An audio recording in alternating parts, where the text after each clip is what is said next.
में जो जंग चल रही है कि संसद में कार्रवाई हो, तो अब जब अविश्वास मत पर चर्चा होगी तब पता चलेगा। इस बीच संसद में टकराव जारी है और प्रधानमंत्री मोदी का विपक्ष के इंडिया नाम पर भी हमला जारी है। इस सब को लेके क्या लोग सोचते हैं, मैं आम लोगों के बीच अब एक बार फिर एक चाय की दुकान पर आया हूँ। आपका नाम क्या है? हरेंद्र वशिष्ठ। आप कहाँ से हैं? यूपी मेरठ। तो यहीं रहते हैं? हाँ, दिल्ली रहते हैं। अरे अब तो रैपिड बन रही है। जी जी जी। तो मेरठ का तो पूरा यहीं दिल्ली हाई कोर्ट में हूँ। अच्छा। एज ए एडवोकेट, वहीं प्रैक्टिस है मेरी।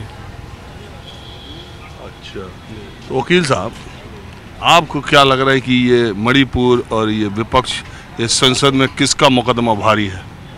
मुकदमा बीजेपी का भारी होगा जी। मणिपुर पे कैसे? अब लोग उकसा रहे हैं, बार बार उनको लोग उकसा रहे हैं। ये तो प्रयास करें ठीक से हो जाए किसी तरह से। और ये जो इंडिया नाम रख दिया, ये तो सब नहीं, रोटी सेक में चलता है जी। लोग कुछ नहीं होना, सब फेल हो जाएंगे सब। मोदी साहब के सामने सब धराशायी हो जाएंगे। ठीक नहीं पाएंगे? कुछ नहीं टिक पाएंगे, दूर दूर तक कहीं टिकेंगे। क्या वजह से? विपक्ष में दम ही नहीं है, काम ही नहीं है उनका। और इनका क्या? सत्ता का काम पूरा है, पब्लिक खुश है इनसे। किस वजह से? सब काम हो रहा है, सबके पब्लिक खुश है। 100% तो नहीं, पर 90% लोग काम हो रहे हैं। सब काम हो रहा है सबका? 90% बोला सर हमने। सब तो काम किसी के हुआ नहीं करते।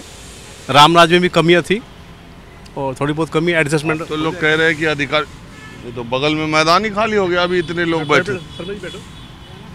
तो लोग तो ये कह रहे हैं कि अब ये जो ब्यूरोक्रेसी इतनी भारी हो गई है इस सरकार में, ब्यूरोक्रेट, सरकारी कर्मचारी किसी की सुनी नहीं रहे। नहीं, ऐसा कुछ नहीं है, सबकी सुनी जा रही। जो सिस्टम नियम के काम सब हो रहे हैं। बेईमानी वाले बंद हो गए? हाँ, बाकी काम सब बंद है। देश में भ्रष्टाचार खत्म हो गया? भ्रष्टाचार तो कभी खत्म धीरे धीरे होता है, एकदम नहीं होता। पहले से ज्यादा हो गया कि कम? नहीं जी, है ही नहीं अब तो। अच्छा, मोदी राज में खत्म है सब खत्म है। बिल्कुल। मतलब आप जो बचा है उस पर कंट्रोल हो रहा है धीरे धीरे। तो तीसरी बार उनको आने से कोई रोक नहीं सकता? कोई रोक, 100% आ रही सरकार। आप यही मानते? नहीं, मैं कुछ नहीं कह सकता।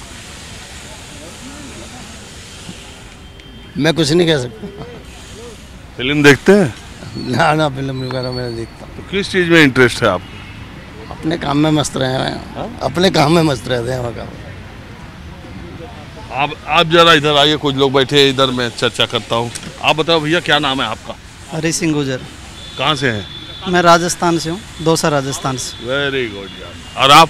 जी, मेरा नाम रोहित जैन, मैं दिल्ली जनकपुरी से हूँ। तो आप ये बताइए, दौसा तो मैं कई बार गया था। गुजर आंदोलन जब हुआ था, कर्नल बैसला ने पूरा रोड रोक दिया था, 2007-8 की बात है ना? जी। हाँ, तब वसुंधरा जी सीएम थी, बड़ा बवाल हुआ था। कर्नल बैसला तो अब शायद रहे नहीं। अब नहीं रहे, कर्नल बैसला जी नहीं रहे। उस आंदोलन का क्या हुआ? आंदोलन का क्या हुआ? अब आंदोलनों में तो देखो, सरकार ने आश्वासन दिया, कुछ पर 5% आरक्षण भी दिया गुजरों को। गुजरों के साथ और अन्य कई जातियों को भी दिया है। राज्य में आरक्षण कर रखा है। अब ये हमको आप बताइए, चूंकि आप राजस्थान से, आज प्रधानमंत्री राजस्थान गए थे जी। सीकर जी, वही सीकर में ही है ना? हारे का सहारा खाटू श्याम जी हमारा।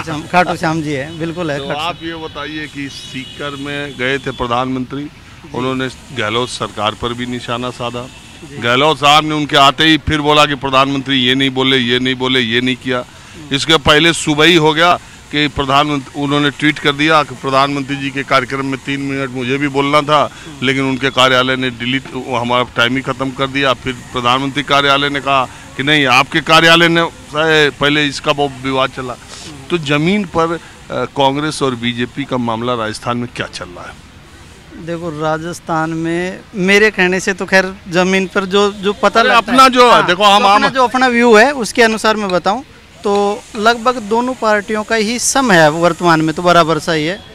कुछ सचिन पायलट की मांगों को लेकर कई चीज़ें हैं, तो वो अगर इनमें सही तरीके से सुलह होती है तो राजस्थान में तो कांग्रेस रिपीट हो सकती है, ऐसा लगता है। अगर सचिन पायलट वगैरह ये लोग सही तरीके से काम किए तो सरकार रिपीट होने के चांस लगते हैं, क्योंकि बीजेपी में भी क्लैश ज़्यादा ही है। उसमें भी कई सीएम में दावेदार हैं, इसमें 2 ही सीएम हाल तक तो कम से कम, बाकी उसमें ज़्यादा है। एक बात है, आप मुझे ये बताइए, अभी मैं गया था महाराष्ट्र खंडाला में, वहाँ महिलाएं 4-5 थी राजस्थान की। वो उनका ये कहना था कि राजस्थान में बीजेपी तभी आएगी जब वो वसुंधरा को चेहरा नहीं बनाएगी। और वो कई लोग मुझे राजस्थान में मैं जाता हूँ जब पूछता हूँ तो कहते हैं अगर वसुंधरा को चेहरा नहीं बनाएगा तो बीजेपी नहीं आएगी। इसमें क्या है? देखो, लोगों का जो ऑल आर जो व्यू है उसके अनुसार वसुंधरा से भी ज़्यादा खुश नहीं है लोग, ये सच्चाई है। पर अब वसुंधरा से बढ़कर बड़ा नेता तो मैं भी नहीं हूँ जो मैं ये कहता हूँ जी मुझे बना दे सीएम। बाकी गजेंद्र सिंह शेखावत है वहाँ पर, अर्जुन मेघवाल है वहाँ पर, अभी वहाँ पर तमाम बड़े बड़े चेहरे। देखो गजेंद्र सिंह जी शेखावत है, सारी चीज़ें हैं, बाकी इतनी पॉपुलैरिटी है नहीं, मेरे ख्याल से नहीं है। बाकी खैर अब जो करेगी भाई, ये तो गवर्नमेंट बड़ हाईकमान। एक बात बताइए, पिछली बार 2018 में जब राजस्थान के चुनाव हुए थे तब तो कांग्रेस की सरकार आ गई, लेकिन उसके तुरंत बाद 19 के लोकसभा 4 महीने बाद हुए तो कांग्रेस सुपड़ा साफ हो गया उधर से। तो इस बार वैसे ही हालात है, बीजेपी को उतनी ही लोकसभा सीटें आएंगी। बीजेपी की तो मोदी जी के नाम पे तो 100% आएगी सारी चीज़ें। मोदी जी से कुछ पूरा देश ही नाराज कोई मुझे लगता नहीं है भाई, बहुत कम लोग नाराज होंगे, ज़्यादातर नाराज भी होंगे तो 60% लोग खुश भी है मोदी जी से, 40% लोग नाराज। किस वजह से खुश रहते हैं? मोदी जी का काम सारा ऑल आर ठीक ही है, ऐसी कोई मतलब कोई भी ऐसी कोई बातें नहीं है जिसमें बिना मतलब की बातों में, छोटी छोटी बातों में बोलता नहीं है। विदेशों तक भी अच्छा क्रेज है, सारी चीज़ें हैं।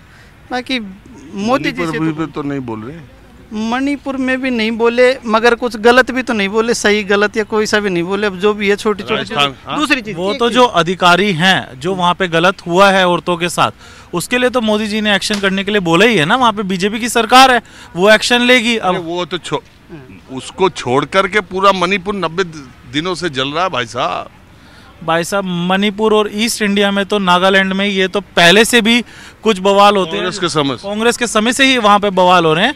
ये नहीं कह सकते कि जब से वो आज़ाद हुए हैं, मणिपुर और नागालैंड हिंदुस्तान में शामिल हुए हैं तो जब से वहाँ पे बवाल नहीं हो रहे वहाँ पे, क्योंकि छोटे छोटे से जो संगठन है वो अपनी आतंकवादी गतिविधियों को जारी रखते हैं।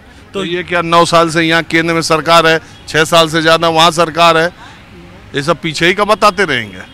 भाई साहब 9 साल से सरकार है ईस्ट इंडिया में। अगर हम नॉर्थ ईस्ट की बात करें तो वहाँ सरकार अभी गई है बीजेपी की। अरे मणिपुर की एक कार्यकाल पूरा करके दूसरे कार्यकाल में, तो वही बोल रहा हूँ 9 साल हुए हैं, 70 साल से थी। आप सोचिए, लेफ्ट थी वहाँ पे, ममता बनर्जी, कांग्रेस, बहुत लोगों की सरकारें रही हैं। लेकिन अगर आप 70 साल से देश को आज कंपेयर करेंगे तो आप कंपेयर नहीं कर सकते।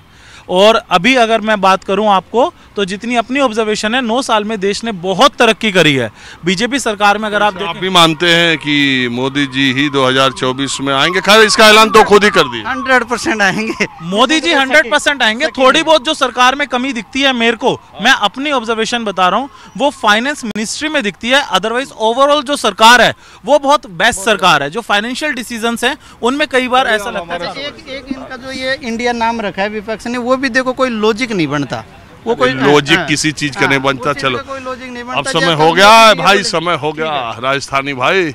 माहौल क्या है बस आज इतना ही। अगले एपिसोड में किसी दूसरी जगह से फिर मुलाकात होगी। कैमरामैन संजय सिंह के साथ राजीव रंजन, न्यूज़ 24 दिल्ली।